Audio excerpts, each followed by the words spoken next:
Introduction. Ibn Khaldun, an Islamic scholar and historian from the 14th century, was one of the most influential thinkers of his time. He wrote extensively on the subject of politics, economics, and society, and his works are still studied and debated today. One of his most significant contributions to political theory is his classification of states.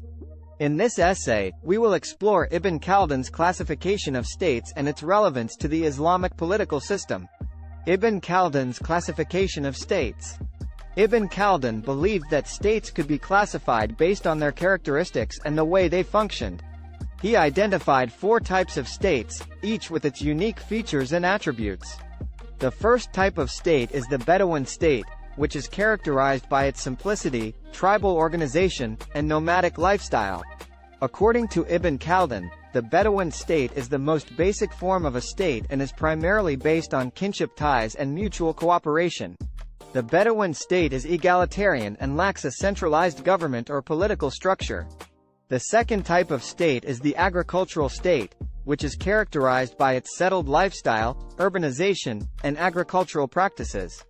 According to Ibn Khaldun, the agricultural state is more complex than the Bedouin state and requires a centralized government to manage the affairs of the people. The agricultural state is hierarchical and based on social classes, with the ruling class being the most powerful. The third type of state is the city-state, which is characterized by its economic and commercial activities.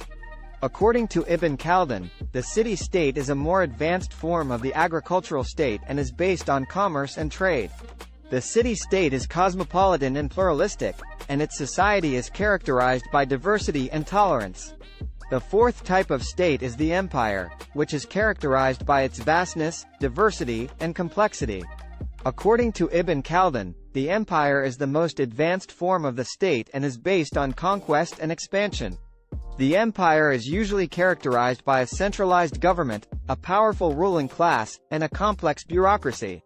Relevance to Islamic political system. Ibn Khaldun's classification of states is relevant to the Islamic political system because it provides a framework for understanding the historical development of the Islamic State. In the early years of Islam, the Islamic State was primarily a Bedouin state, based on the principles of mutual cooperation and egalitarianism. As Islam spread and became more established, the Islamic State evolved into an agricultural state, with a centralized government and a ruling class.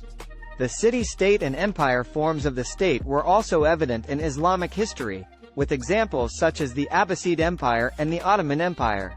Ibn Khaldun's classification of states also highlights the importance of political and social organization in the Islamic political system.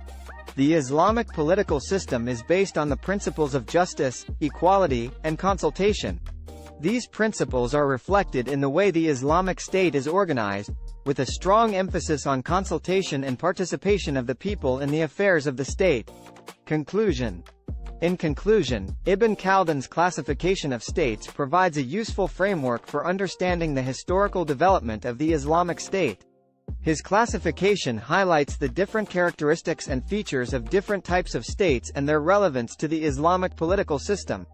Ibn Khaldun's classification also highlights the importance of political and social organization in the Islamic political system and emphasizes the principles of justice, equality, and consultation.